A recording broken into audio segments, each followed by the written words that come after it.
유대에 이런 이야기가 전해지고 있습니다. 아브라함이 어느 날 이렇게 있는데 그 집 앞으로 한 나그네가 지나갔습니다. 나그네가 굉장히 피곤해 보였고 힘들어 보였습니다. 그래서 아브라함이 집 안으로 청해서 이렇게 좀 쉬게 했고, 또 사라는 음식을 이렇게 내왔습니다. 나그네가 그것을 이제 먹기 시작했는데 아브라함이 그 모습을 보면서 물었습니다. 당신네는 음식을 먹을 때 하나님께 감사 기도를 하지 않습니까? 물었습니다. 그러자 그 나그네가 나는 페르시아 사람입니다. 우리는 하나님을 믿지 않고 불을 숭배합니다. 이렇게 대답했습니다. 그래서 아브라함은 그 자리에서 하나님을 전하며 막 전도를 했습니다.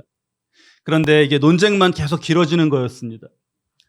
아브라함이 열심을 낼수록 논쟁이 커졌고 결국 아브라함이 화가 났습니다. 그래서 어떻게 당신 같은 사람이 있어, 우리 장막에 어울리지 않는군요, 그렇게 얘기했습니다. 그러자 나그네도 뒤도 돌아보지 않고 나가버렸습니다. 아브라함이 분을 사귀지 못하고 있는데 천사가 나타나서 말했습니다. 아브라함아, 하나님은 저 사람을 위해서 50년을 참으시는데 너는 1시간도 못 참는구나, 이렇게 얘기했다고 합니다. 지금 우리가 말씀 가운데 드보라 이후에 이스라엘을 봅니다. 6장 1절 말씀을 보면 이스라엘 자손이 또 여호와의 목전에 악을 행하였으므로 했습니다. 이게 지금 몇 번째 또인지 모르겠습니다. 악을 행하였으므로, 이 악으로 번역된 히브리어는 그 앞에 영어의 더에 해당하는 정관사가 붙어 있습니다. 그 악이에요. 동일한 악입니다. 우상 숭배와 타락입니다. 하나님이 여호수아, 온니엘, 에훗, 드보라 계속해서 그들을 통해서 이스라엘을 구원하셨지만 이스라엘은 그 우상 숭배를 계속 반복하는 겁니다. 이번에는 미디안에게 착취를 당하죠. 이 미디안이 등장했습니다. 몰라도 될 이름을 우리가 자꾸 이렇게 알게 됩니다. 얼마나 그 착취가 심했는지 6장 2절 말씀을 보면 산에서 웅덩이와 굴과 산성을 만들고 거기 피했고, 4절 말씀을 보면 먹을 것을 그들이 남겨두지 않아서 양, 소, 나귀도 다 없어지고 말았습니다. 그러기를 7년 만에 이스라엘이 하나님께 부르짖습니다. 하나님, 이번에도 참고 구원해 주실까요? 한 사람 인생을 참으시는 정도가 아니라 벌써 몇 세대째, 거의 200여 년입니다. 하나님 인내하시면서 이번에는 기드온을 사사로 세우셨습니다. 5번째 사사입니다. 기드온. 우리가 성경 공부하고 그러면서 구약 공부할 때 12 이 사사의 이름을 막 외우고 그러고 하는데, 우리가 더 정말 그것보다 기억하고 새겨야 할 것은 그만큼 하나님이 인내하신다는 겁니다. 인내하시는 하나님을 기억해야 합니다. 앞서 말씀드린 드보라, 지난주에 우리가 본 드보라는 2장에 걸쳐서 소개가 됐는데 기드온은 3장에 걸쳐서 나옵니다. 기드온 이후에 돌라, 야일, 입다, 입산, 엘론, 압돈, 그리고 마지막이 삼손인데, 이 중에서 입다와 삼손 외에 나머지 사사들은 한 2-3절씩 그냥 이렇게 간단하게 그런 짧은 분량입니다.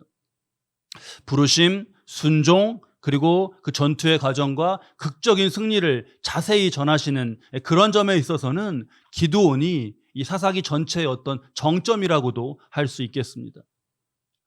11절 말씀을 보니까 하나님께서 보내신 메신저가 그 오브라라고 하는 곳에 상수리 나무 아래로 갔습니다. 거기에 기드온이 있는데, 요아스의 아들 기드온이 있는데 무엇을 하고 있냐 하면 포도주 틀에서 밀을 타작하고 있습니다. 밀은 넓은 마당에 펼쳐놓고 타작을 하죠. 오브라는 지금도 정확히 어딘지 밝혀지지 않은 곳입니다.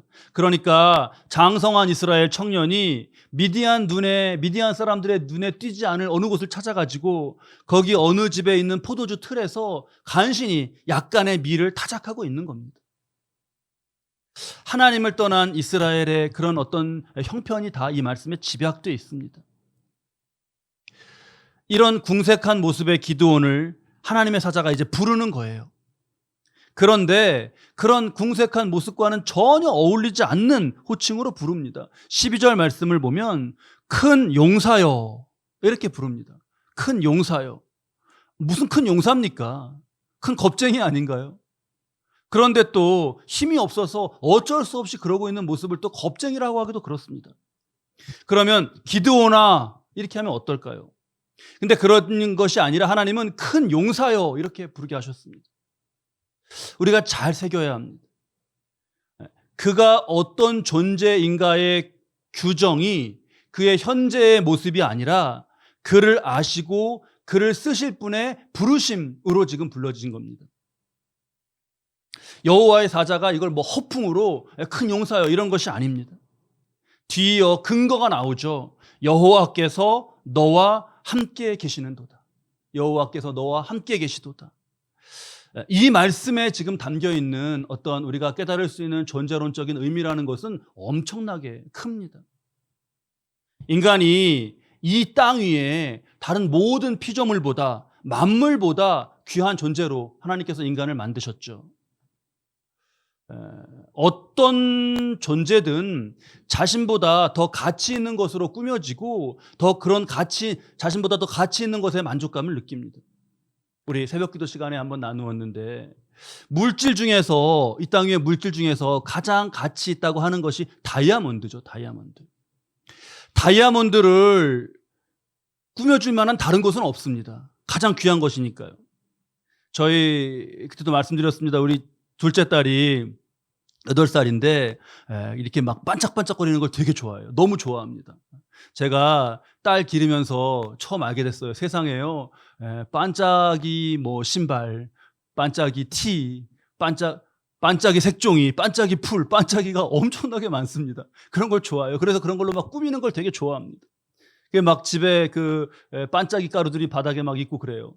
그래 제가 그거 모르고 얼굴에 붙이고 와서 새벽기도 때 그걸 붙이고 나올 뻔했는데 막 나오다가 거울 보고 막 떼고 한 적이 있어요. 그 반짝이로 다이아몬드를 꾸밀 수 있나요? 비즈 무슨 이렇게 반짝반짝하는 그런 걸로 꾸밀 수 있나요? 은이나 금이라도 다이아몬드를 꾸미지 못합니다. 사람이 그렇죠. 사람이 그래요. 한 생명이 천하보다 귀합니다.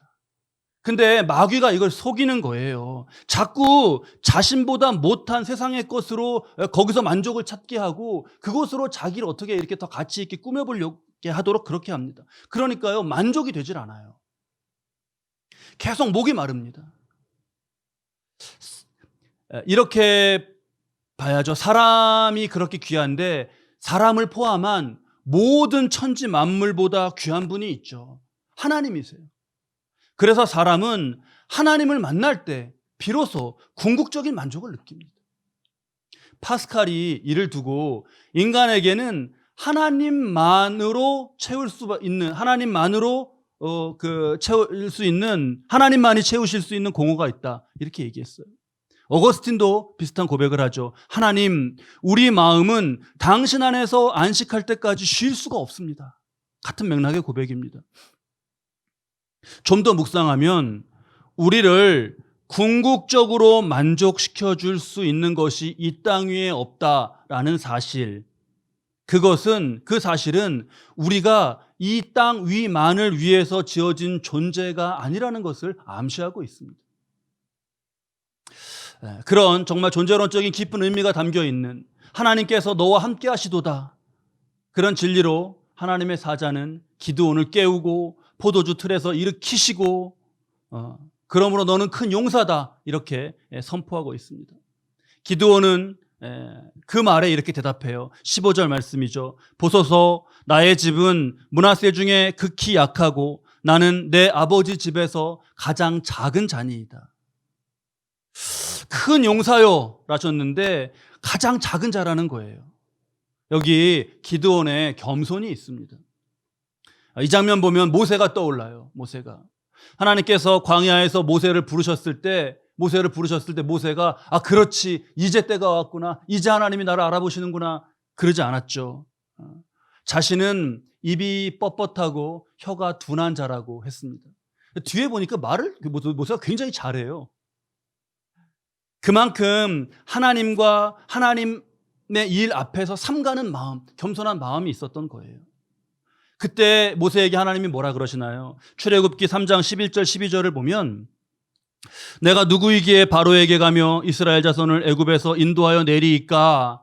그러자 하나님이 이르시되 내가 반드시 너와 함께 있으리라 하셨습니다. 지금 기드온도 같습니다. 16절 말씀에 여호와께서 그에게 이르시되 내가 반드시 너와 함께 하리니 하세요. 그러니까 하나님은 겸손한 자와 함께 하시고 겸손 가운데 하나님이 임재하십니다. 그러면 우리는 이 겸손의 중요한 의미를 깨달으며 또 역으로 하나님께서는 교만한 자에게 그 임재와 은혜를 거두시는구나 이런 걸 깨달을 수 있겠죠. 시편 138편 6절 말씀을 보면 여호와께서는 높이 계셔도 낮은 자를 굽어 살피시며 멀리서도 교만한 자를 아심이니이다 했습니다. 멀리서도 아신다라는 말씀에 담겨 있는 뜻은 그래서 가까이 하지 않으신다는 거예요. 쟤구나 하면서 외면하시는 겁니다. 그 하나님 그렇게 떠나시면 뭐가 되는 걸까요? 우리가 교만을 경계해야 합니다. 그런 일이 있었대요. 옛날에 한 사공이 이렇게 그 한양으로 과거 시험을 보러 가는 선비를 이제 배를 태워서 강을 건네주는 겁니다. 선비가 탔어요. 그래서 이제 배는 출발했습니다. 선비가 이렇게 보니까 뱃사공이 행색도 허름하고 뭐 배운 것도 없어 보였습니다. 그래서 선비가 슬며시 물어봤어요. 사공은 논어를 아시오? 그러자 뱃사공이 논어요? 모릅니다. 논어 처음 들어봅니다. 그랬습니다. 그래서 논어를 몰라요. 그러면은 사공은 정말 목숨의 한 4분의 1은 없는 거나 마찬가지군요. 그러다 조금 가다가 다시 보더니 그러면 맹자는 아시오? 사공이 맹자요? 그것도 모르겠는데요. 그러자 맹자도 모르고 그러면은 목숨의 한 반은 없는 거나 마찬가지요. 그러면 천자문은 아시오? 물었답니다. 사공이 천자문요? 저는 천자문도 모르겠는데요. 그러자 선비가 그러면 목숨의 한 4분의 3은 없는 것이나 마찬가지요. 허허 하면서 웃었답니다. 사공이 듣자 하니까 괘씸했습니다. 사공이 슬며시 일어나면서 물었습니다. 선비님, 아시는 것이 참 많아서 좋으시네요. 근데 혹시 헤엄은 치실 줄 아십니까? 선비가 헤엄? 난 그건 칠 줄 모르는데 그랬답니다. 그러자 사공이 웃으면서 배를 슬슬 흔들면서 말했답니다. 헤엄칠 줄 모른다고요? 그러면 선비님은 목숨이 아주 없는 거나 마찬가지네요. 세상의 학문, 벼슬, 부와 명예 그것이 이 땅에 힘이 있죠. 하지만 생명을 살리는데 요단강 건너 정말 죽게로 가는 데는 거기엔 소용이 없습니다. 우리는 땅의 힘이 필요합니다. 땅의 힘이 필요해요. 그러니까 그것을 가지되 교만하지 말아야 합니다. 교만해질 거면 가지지 않는 게 낫죠. 그래 어려운 길입니다. 가지되 철저히 하나님의 말씀 아래에 그것이 있어야 합니다. 무엇이 위에 있고 무엇이 아래에 있냐, 무엇이 먼저 있고 무엇이 나중에 있냐, 내 중심에 그것이 굉장히 중요합니다. 그 순서가 굉장히 중요합니다. 우리 영어 G-O-D 알파벳 G-O-D가 있죠. 우리 민서가 대답해 볼까요? G-O-D가 무슨 뜻이에요? God. 신, 하나님이죠. 맨날 민서한테 물어보고 그래서 미안해요. 우리 이럴 때 민서만 자꾸 보여요. G-O-D는 신, God, 신이에요. 그런데 순서가 바뀌어서 맨 앞에 G가 맨 뒤로 가고 맨 뒤에 D가 맨 앞으로 와서 D-O-G가 되면 뭐가 되죠, 민서? 개가 되죠. 어디에 있냐, 순서로 뭐가 있냐에 따라서 완전히 다른 게 됩니다. 순서가 바뀌면 다 바뀌는 거예요. 하나님은 겸손한 기드온을 드셔서 미디안을 물리치게 하셨습니다. 그 정말 싸움은 우리 다음 주에 보도록 하고요. 그 전에 하나님께서 기드온에게 아주 중요한 미션을 한 가지 주십니다. 25절 26절 말씀인데요. 내 아버지에게 있는 바알의 제단을 헐며 그 곁에 아세라상을 찍고 그리고 그 나무로 번제를 드리라시는 말씀이에요. 하나님께 번제를. 지금 하나님께서 우상을 부수는 것을 적을 무찌르는 것보다 먼저 시키셨다는 이 순서가 굉장히 중요합니다. 순서가 중요해요. 고난에는 이유가 있죠. 그 표면적으로는 외부의 것이 문제입니다. 근데 근본적인 문제는 그 근본적인 차원이 있어요, 문제에는. 지금은 내부의 우상 숭배가 그런 것이죠. 하나님은 그 자리에, 그 위치에, 그 가장 앞에 그것이 있는 한 이스라엘이 회복될 수 없다시는 거예요. 뉴욕이 전 세계적으로 그 유명한 첨단의 도시 아닙니까? 뉴욕이. 그런데 뉴욕에 여러분 쥐가 굉장히 많습니다. 어울리지도 않게 뉴욕에 쥐가 많아요. 맨하탄에 인구수만큼 그만큼 쥐가 있다라는 우스갯말이 있어요. 근데 진짜로 몇 년 전에 뉴욕시 인구가 850만일 때 그 조사해서 쥐가 한 600만 마리 정도 되는 거 아니냐 그런 추정치까지 나왔습니다. 그래서요 별 방법을 다 썼습니다. 공원마다 그 쥐구멍에다가 드라이 아이스를 넣어갖고 막 그 연기가 막 들어가서 그 쥐를 잡게 그렇게도 했고요. 길고양이를 막 풀어서 쥐를 없애보려고도 했고요. 쓰레기통 뚜껑을 자동으로 이렇게 딱 밀착해서 닫히는 그런 기술로 그걸 하기도 했습니다. 근데 안 없어져요. 안 됩니다. 왜 그렇죠? 뉴욕의 지하철이 엄청 더러워요. 지하철을 타려고 이렇게 들어갈 때 막 지린내가 납니다. 여기저기에 막 쓰레기가 있어요. 쓰레기로 인한 열차 지연이 하루에 평균 6.6건이래요. 거기가 쥐 소굴이에요. 지상에 어떤 조치를 한다고 쥐가 없어지겠습니까? 하나님이 가증히 여기시는 우상 숭배가 있는 한 눈앞의 적, 그 고통은 메소포타미아 왕, 모압 왕, 가나안 왕, 미디안 왕 얼굴만 바뀔 뿐이지 계속 반복해서 나타날 뿐입니다. 지금 보십시오. 25절을 보면 당장 지금 부름받은 기드온의 아버지 요아스의 집부터 바알 제단과 아세라의 목상이 있습니다. 아주 깊이 뿌리 내린 거예요. 하나님은 먼저 기드온의 가족부터 바로 세우시죠. 그래서 27절에 기드온이 종 10명을 데리고 이 일을 합니다. 10명의 종을과 함께 해야 할 정도로 제단이 크고 목상이 컸어요. 28절에 기드온이 그것을 헐어버리고 아세라 목상의 나무를 다 쪼개서 그것으로 땔감으로 소를 태워서 하나님께 바치는 번제를 드렸습니다. 다음 날 아침 성읍 사람들이 이걸 발견하죠. 그리고는 30절을 보면 성읍 사람들이 요아스의 아들 기드온을 끌어내라는 거예요. 뭐라 그러나요? 그는 당연히 죽을지니 이는 바알의 제단을 파괴하고 그 곁에 아세라를 찍었음이라. 이게 당연한 말인가요? 바알을 지금 우상의 단을 없앴다고 그를 죽여버려야 된다는 거예요. 이게 누구의 말이? 이게 이스라엘의 말이라는 게 믿어지지가 않습니다. 이 신상이 누구의 것이라고? 이 신상과 아세라 목상이 기드온의 아버지 것이었어요. 그런데 온 동네가 난리가 났습니다. 아니 어떻게 이스라엘은 이렇게 바알 신앙으로 신실한 거예요? 하나님이 이걸 참으세요. 이걸 참으십니다. 하나님을 바르게 예배하지 않고 우상을 숭배하는 데서 이스라엘의 수많은 죄들이 마치 그 뉴욕의 수많은 쥐들처럼 그렇게 나왔어요. 보세요 여러분, 아세라 목상을 그걸 나무로 해서 불태워서 수소를 번제로 하나님께 예배드린 것에는 아무런 관심이 없습니다. 아무런 언급이 없어요. 지금 여기 얼마나 큰 이스라엘의 교만이 있는 겁니까? 예배는 하나님을 높이는 행위이고 그런 예식이에요. 그래서 사람의 측면에서는 자신을 낮추는 행위이고 예식인 그런 면이 있습니다. 그러니까 예배하지 않는다는 것은 하나님을 높이지 않는, 사람 차원에서는 자신을 낮추지 않는, 그럼으로써 높이는 그런 역설적인 상태가 되는 겁니다. 그런 의미가 담겨 있어요. 하나님을 예배치 않는 불신앙은 결과적으로 자신을 높이는 그런 교만과 연결되어 있습니다. 그러니까 교만과 우상숭배, 이것이 다 그냥 한 덩어리로 묶여 있는 것이죠. 이것을 하나님께서 이것을 치시는 거였어요.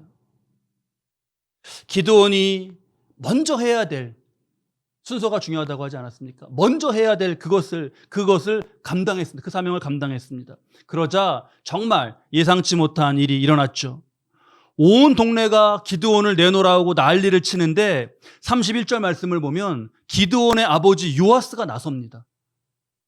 분명히 바알 제단 아세라 목상을 만들어 놓고 막 섬기던 사람이에요. 그런데 아들 기드온 편을 드는 겁니다. 너희가 바알을 위하여 다투느냐? 너희가 바알을 구원하겠느냐? 그를 위하여 다투는 자는 아침까지 죽임을 당하리라 해요. 바알이 과연 신일진데 그 제단을 파괴하였은즉 그가 자신을 위해 다툴 것이니라. 바알을 위하는 자와 자신이 싸우겠다는 거예요. 아버지가 그러는 걸 보고요, 기드온이 아마 깜짝 놀랐을 겁니다. 아버지가 이게 어떻게 된 거지? 27절 말씀을 보면 바알 제단을 부수라는 그런 미션을 받은 기드온이 그 일을 밤에 했습니다. 밤에. 왜 그랬죠? 그의 아버지의 가문과 그 성읍 사람들을 두려워함으로 그랬습니다. 아버지와 그 가문이 분명 바알 숭배자였어요. 그런데 과정이 자세히 나오지는 않지만 요아스는 기드온을 감동하셨던 하나님의 그 동일한 역사 가운데 우상 숭배에서 벗어납니다. 바알 제단 아세라 목상을 신적 대상으로 보던 그런 목매함에서 깨어난 거예요. 우리가 이 점을 잘 깨달아야 하겠습니다. 사명에 충실할 때 예상치 못한 변화가 열매로 일어났어요. 내 손이 주신 사명에 순종하며 그것을 따를 때 하나님의 손은 전혀 생각하지 못했던 곳에서 역사하시면서 변화를 이루셨습니다. 내가 일의 최종 결과를 하나님께 드리는 것이 아닙니다. 나의 순종을 드리는 것이죠. 나의 순종을. 두려워서 밤을 택했던, 그가 그렇게 두려워하면서 했던 순종, 하나님은 그 순종 가운데 역사하셨고, 나는 내 아버지 집에서 가장 작은 자니이다 했던 그 가장 작은 자가 떨며 드린 순종으로 아버지의 집이 변하고 성읍이 변하고 그리고 미디안까지 무찌를 수 있게 하셨습니다. 말씀 보며 우리를 돌아봅니다. 우리가 정말 주님 아닌 것에서 만족을 찾는 그러한 옛사람이 정말 나에게서 문득문득 나오지는 않는지, 우리가 돌이나 어느 목상을 숭배하지는 않지만 교만으로 우리의 삶의 예배가 무시되고 있지는 않은지, 주님 받으시기에 합당하시지 않은 그런 말과 행실이 나의 삶의 자리 여기저기에서 자꾸 나타나지는 않는지 말입니다. 이 물음에서 저는 자유롭지 못할 것 같습니다. 그래서 우리를 향하신 하나님의 지금의 인내도 참 크게 느껴집니다. 돌아가신 박윤선 목사님 계시죠. 한국의 그 1세대 개혁주의 정통신학 그 대표하시는 분이고 그 신학과 신앙에 있어서 참 존경을 받는 분인데, 떠나시기 얼마 전 그 설교에서 이렇게 표현하셨어요. 나는 83년 묵은 죄인입니다. 83년 묵은 죄인입니다. 저는 이 말이 참 크게 느껴집니다. 저는 48년 묵은 죄인이겠네요. 아브라함의 장막에서 아브라함과 믿음의 대화를 나누면 아브라함이 우리 장막에 어울리지 않는다고 핀잔을 듣지 않을까. 천사가 하나님이 48년을 참으신다 그렇게 말해줄 것 같습니다. 포도주 틀 속의 기드온을 찾아오신 것처럼 죄의 자리에 우리를 찾아오시는 주님, 인내의 주님에게 우리의 소망이 있습니다. 주님이 말씀을 일깨우시면서 내게 가까이 오시는데 거기에 우리의 희망이 있습니다. 사도 바울의 서신을 보면 초기, 중기, 말기 이렇게 따라서 변하는 흥미로운 고백이 나와요. 초기 서신에는 자신을 죄인이라고 합니다. 중기 서신에 가면 사도 중에 지극히 작은 자라 그래요. 마지막 서신에 가면요, 죄인 중에 나는 괴수다 이렇게 말해요. 사도 바울이 갈수록 죄를 많이 지은 걸까요?